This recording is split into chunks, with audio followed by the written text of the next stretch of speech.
Mission Solidarity is our effort to get to every single school site in Hillsborough County. We're talking to members, we're talking to potential members. First, we're talking to our members about what's working well at the school, what we could rally around, because we want our union members to have the strong leadership voice at their school.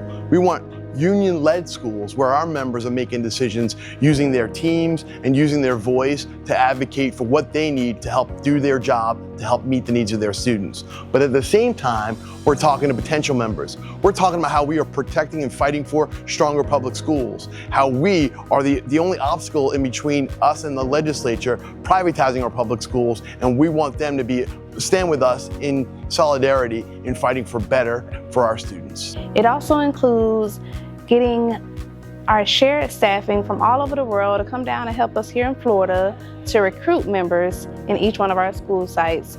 Every day we're at about 2 to 3 schools a day, getting all of those things done. At the end, we're looking for solidarity so that our teachers union can reach all of the goals that we have set. So one key component of the Mission Solidarity is talking to folks about the millage referendum. So we actually were able to fight to have a referendum on the ballot this past session. And what it did was it levied an additional tax so that we could better pay educators and support staff here in Hillsborough. It was awesome to see, because what we saw from that last election was that people in Hillsborough truly do support public education. 67% of folks voted to raise their property taxes so that we could see increases to pay for the hardworking educators and support staff in all of our Hillsborough schools. We're also building union culture at the sites, and that is first and foremost what is necessary to have a successful union movement here in Hillsborough. We're not just talking about membership, we are diving deep to understand what people want to see to make work better, to make public education better, and we are connecting their individual issues and stories and concerns.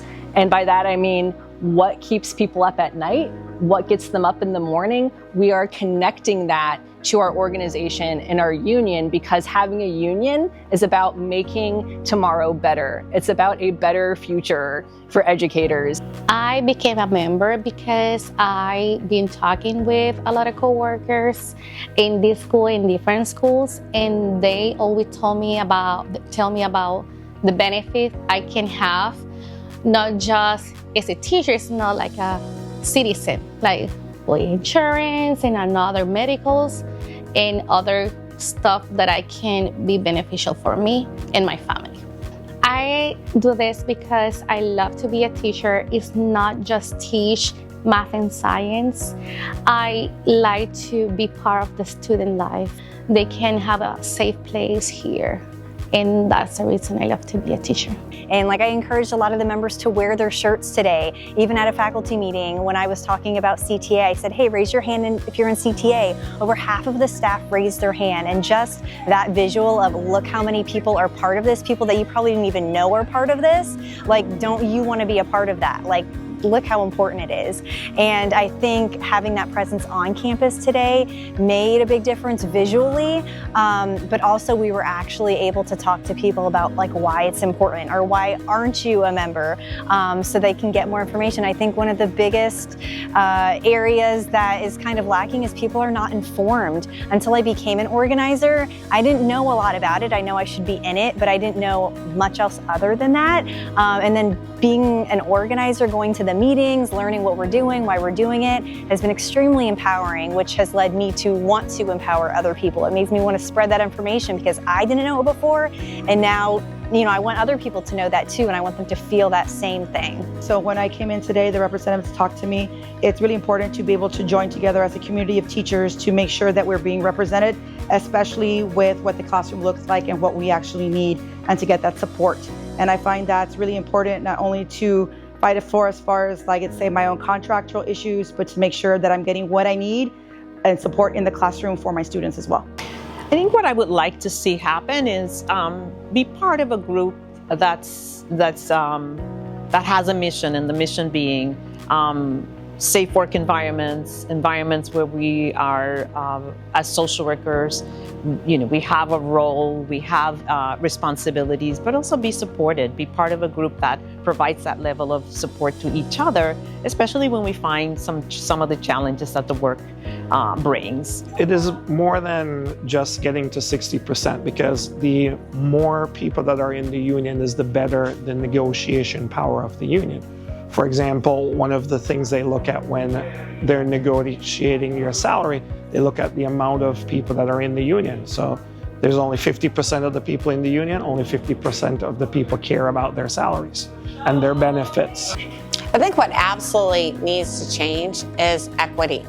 Equity amongst all of the schools. We are a very large district in Hillsborough County, and the needs of each school can go ahead and vary. And sometimes I feel like it might be kind of lopsided based on representation that we have here in Hillsborough County through possibly school board members or through individuals at district office that do advocate for some schools over the other. In the end, all children deserve equity, both through support and from their teachers in the classroom. I do the work that I do because I've seen students fall through the cracks, and I work super hard to help as many of those types of students as I can. I do work with the, as you call them, bottom quartile students. I have a lot of at-risk students, students without parents, without homes, those kind of things, and they have my heart. You know, there's a lot of things that you see, and one of the things is the need of getting younger teachers and even maintaining our good teachers. And one of that issue is a lot of times what I hear a lot is just pay, right? Especially if you're a new teacher, the pay doesn't compensate for the lifestyle that people are living in and what's going on in our economy. So one of the things I learned today is to also be able to support that is being a part of the union, because that helps fight that battle as well. Well, first and foremost, our shirts say it for what it is. United, we bargain, divided, we beg. So essentially, we have the capability to go to the table and have a say-so at the table for what we want for ourselves. And the union provides us a platform for us to be able to do so. So I believe that the platform that is given to us by way of the union actually gives us a voice to be heard versus just us being disconnected and disunified. We have a unified voice to be able to advocate for ourselves.